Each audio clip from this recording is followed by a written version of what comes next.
বাবারে ঘরের কি লন্ডভন্ড অবস্থা।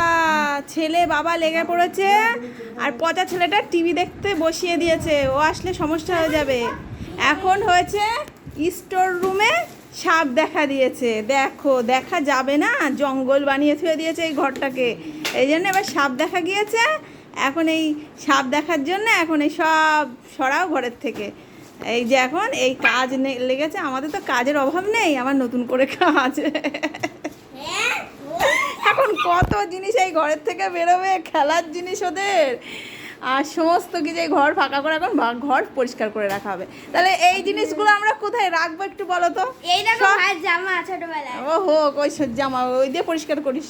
এখানে প্রচুর ওসব জিনিস পাবি, কারণ উপর থেকে এই ঘরের সব জিনিস রাখা হয়। এখন এসে তো নাকি সাপ, কি জ্বালাতন। প্রতিদিন ঝাড় দিই।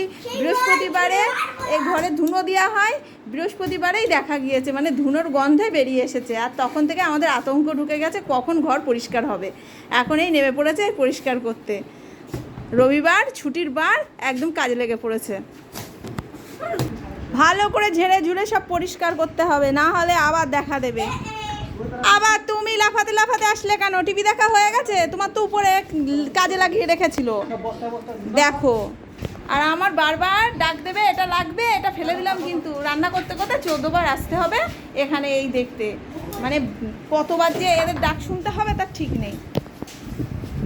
ইনি কি করছেন দেখেন, এই যে ছোট্টবেলায় সব জিনিসপত্রগুলো এবার টেনে টেনে বার করবে, আসল কাজের কাজ হবে না, ওই সমস্ত করবে।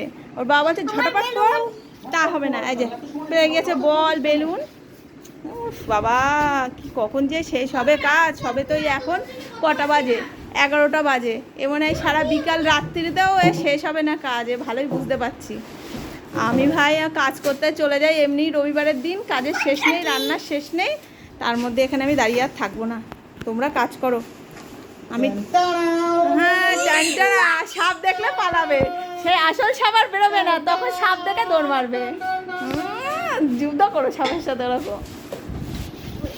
আর ধূপ ধুনা সব দেওয়া হয়, কিন্তু কি করে জানে, সব কিছুই আছে। হয়তো সেদিন চলেও গেছে, আমরা হয়তো বুঝতে পাইনি। এখন যাই রান্না করে রান্না করতে, না হলে আবার টাইম মতো খেতে দিতে পারবো না। একেতে রবিবার, আর রবিবারে এই শুরু করেছে কাজ, ওই দেখো।